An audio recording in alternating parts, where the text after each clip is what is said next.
जय जिजाऊ, जय शिवराय, जय शंभूराजे. मित्रांनो, हा अजय बारसकर जरांगे पाटलावर भुंकण्याचं काम करायला लागलाय. ह्या अजय बारसकरचं म्हणणं काय आहे की जरांगे पाटलांनी ह्याच्यावर आरोप केलेत, पण मित्रांनो ती तसं नाही. लोकात चर्चा चालू होती की ह्या अजय बारसकरनं एका महिलेवर विनयभंग केलाय. मग सगळीकडेच सोशल मीडियावर सुद्धा ही चर्चा चालू होती. त्यामुळे जरांगे पाटील म्हणलं त्यात त्यांची काही चूक आहे, लोक बोलते ती म्हणून जरांगे पाटील बोललं. तर हा अजय बारसकर आता जरांगे पाटलांना काय म्हणतोय की माझ्यावर विनयभंगाचा गुन्हा आहे ना, तर पुराव्यासकट जरांगे पाटलांनी सिद्ध करून दाखवावा.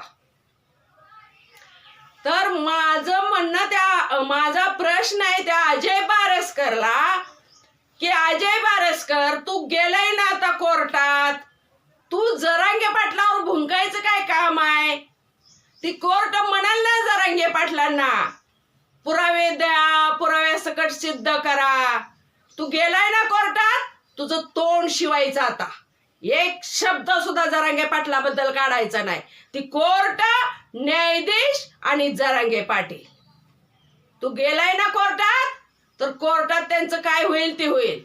तुझा बोलायचा आता संबंध राहिलेला नाही. आणि मित्रांनो, ही का भुकायला लागलाय तुम्हाला मी सांगते. 14 फेब्रुवारी 2024 रोजी आंत्रवाली सराटीमध्ये मनोज दादांचं उपोषण चालू होतं. त्यावेळेस हा अजय बारसकर दादांना उपोषण सोडा म्हणून गेलता.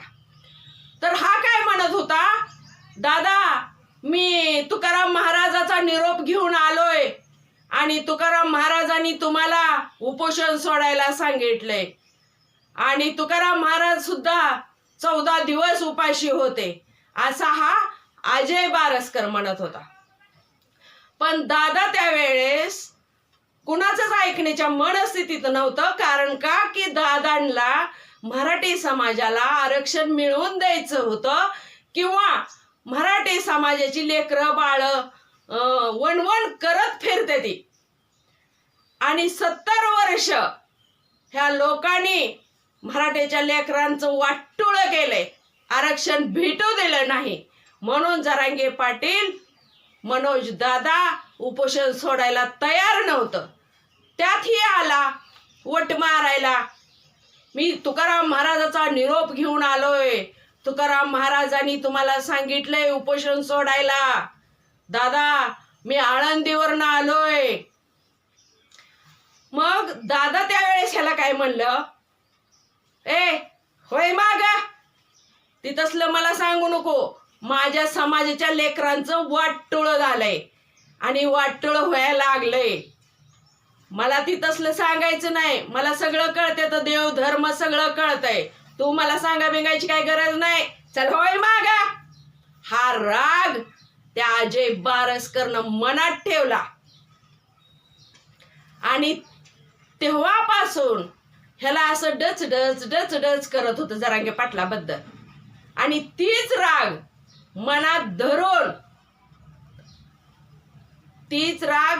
धरून आता त्यानं जरांगे पाटलावर भुंकायला चालू केलं. त्याला वाटलं ना आपला अपमान केला जरांगे पाटलांनी. अरे प्रत्येक जण येत आहे ना उपोषण सोडा म्हणतंय, तुम्ही असं कधी आला का रे? तुमच्या मराठ्यांच्या लेकरांना नोकरी नाही, त्यांना आरक्षण नाही, त्यांनी नोकरीपासून वंचित आहे, ती त्यांना त्यांच्यासाठी एवढं करावा आपण, मराठीची लेकरं सुद्धा पुढं न्यावा होती, असं कधी वाटलं का तुम्हाला? नाही ना वाटलं. मग का तुमचं त्यांनी ऐकाव, काय ऐकाव दादांनी तुमचं? मग ही राग त्या अजय बारसकरनं मनात धरला आणि 2024 मध्ये ही घटना घडलेले 25 साल गेलं आणि आता 26 मध्ये भुकायला चालू केलं. ह्याचं कारण काय तुम्ही सांगा की. आता एवढे दिवस ही का ग बसला, का भुकत नव्हता? तेव्हापासूनच बोंबलायचं ना, माझं आरोप पुराव्यासकट सिद्ध कर म्हणून. आता का भुकायला लागलाय ही? का ग बसला अजय बारसकर? प्रश्न आहे. तू एवढे दिवस का ग बसला? 1 वर्ष गेलं ना. 14 फेब्रुवारी 2024 मध्ये ही घटना घडलेली आहे. आणि मग तेव्हापासून तू ग बसला आणि आत्ता बोंबलाय लागला. ह्याचा अर्थ तू मॅनेज झाला आणि वर्ण थोबाड घेऊन बोंबलता अजून. मग तुम्ही मराठा हाय. अरे तू मराठा जातीला लागलेला कलंक आहे, कलंक.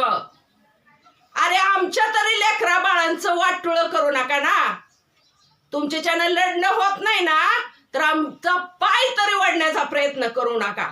आणि वर्ण थोबाड घेऊन सांगता अजून की मी मराठा आहे म्हणून. लाजबीज वाटत नाही का तुम्हाला मराठा आहे म्हणून सांगायला?